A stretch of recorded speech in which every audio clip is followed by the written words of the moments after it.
The God in the Bible గురించి ఈ వర్సెస్లో ఏముందో చూద్దాము. Isaiah chapter 46 verse 9 and 10. Isaiah chapter 46 verses 9 and 10. Remember the former things of old, for I am God, and there is no other. I am God, and there is none like me.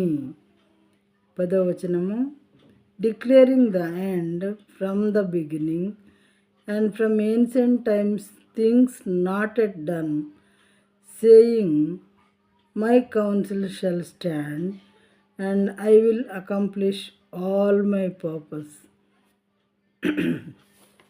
తెలుగులో చూద్దాం ప్రియమైన వారలారా.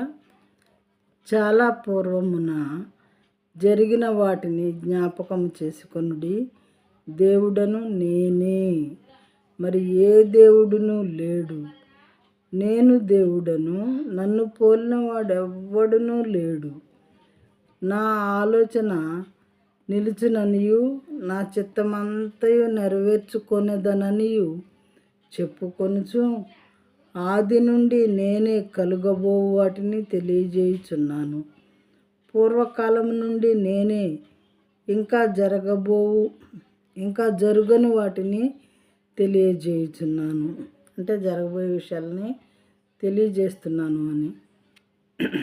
అందుకే వర్తమాన భూత భవిష్యత్ కాలంలో ఉన్నటువంటి దేవుడని నేనే అనే ప్రకటన గ్రంథంలో కూడా వ్రాయబడి ఉన్నది. అయితే దేవుడను నేనే, మరి ఏ దేవుడును లేడు అని చాలా క్లియర్గా చెప్తున్నారు ప్రియమైన వారలారా. మనం ఏమైనా గొప్ప కార్యాలు చేసినప్పుడు నేను చేశాను, నేను అది చేసింది అని చెప్పుకుంటూ ఉంటాం కదా.